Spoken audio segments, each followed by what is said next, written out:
Thank you for joining Wars of the Roses as we continue with Part 13, Freemasonry in England and Scotland, Book 11 Freemasonry from Secret Societies of All Ages, Volume 2 by Charles William Heckethorn.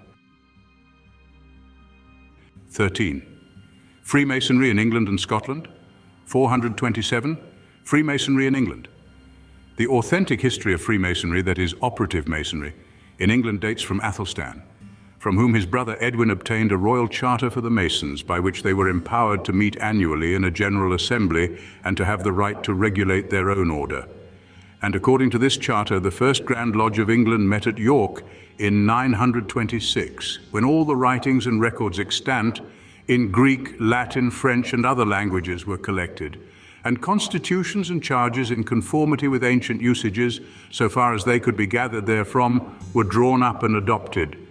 The old York Masons were on that account held in especial respect, and blue or genuine Masonry is still distinguished by the title of the York Rite.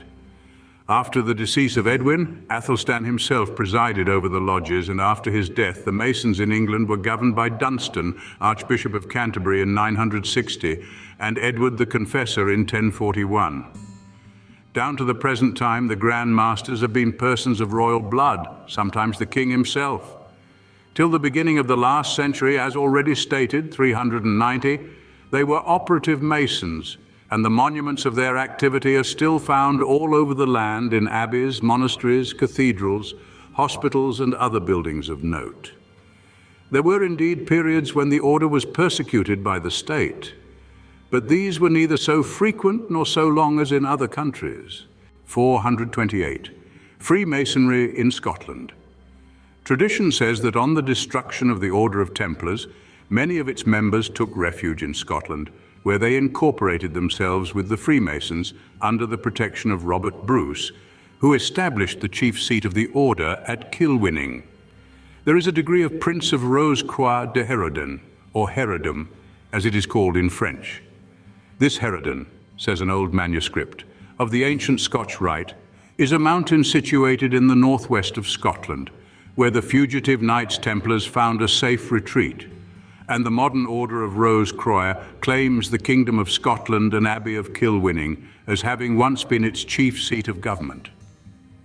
By some writers, however, it is asserted that the word Herodom is simply a corruption of the Latin expression Heredium, signifying an heritage, and alludes to the castle of Saint-Germain, the residence of Charles Stuart the Pretender, to further whose restoration the Order of Rose-Croix was invented. The subject is in a state of inextricable confusion, but scarcely worth the trouble of elucidation. King Robert Bruce endeavored, like other princes before and after him, to secure for himself the supreme direction of those associations, which, though not hostile to the reigning power, could by their organization become the foci of danger. It is the common opinion that this king reserved for himself and his successors the rank of Grand Master of the whole order, and especially of the Lodge of Herodom, which was afterwards transferred to Edinburgh. 429. Modern Freemasonry. At the beginning of the last century, the operative period of Masonry may be said to have come to an end. In 1716, there being then only 4 lodges existing in London, a proposition was made and agreed to that the privilege of Masonry should no longer be restricted to operative Masons. We have seen that it had ere then been broken through, 389, but should extend to men of various professions, provided they were regularly initiated into the order. Thus began the present era of Masonry, retaining the original constitutions, the ancient landmarks, symbols, and ceremonies, the society, proclaiming brotherly love, relief, and truth as their guiding principles, obtained a wider field for their operations and more freedom in their mode of action. But to what does this action amount? To eating, drinking, and mummery. There is nothing in the history of modern Masonry, in this country at least, that deserves to be recorded.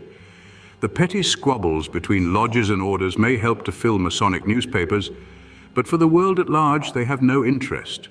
And as to any useful knowledge to be propagated by Masons, that is pure delusion. Yet, considering that the order reckons its members by hundreds of thousands, Its pretensions and present condition and prospects merit some consideration, and it must be admitted that its charities, in England at least, are administered on a somewhat munificent scale. In that respect, honor is due to the English craft, and Masons, at all events French Masons, object to their association being called a benevolent society. For when in 1861 Monsieur de Persigny qualified them as such, the Masons protested against it, saying that their charities were the outcome and not the object of their meetings.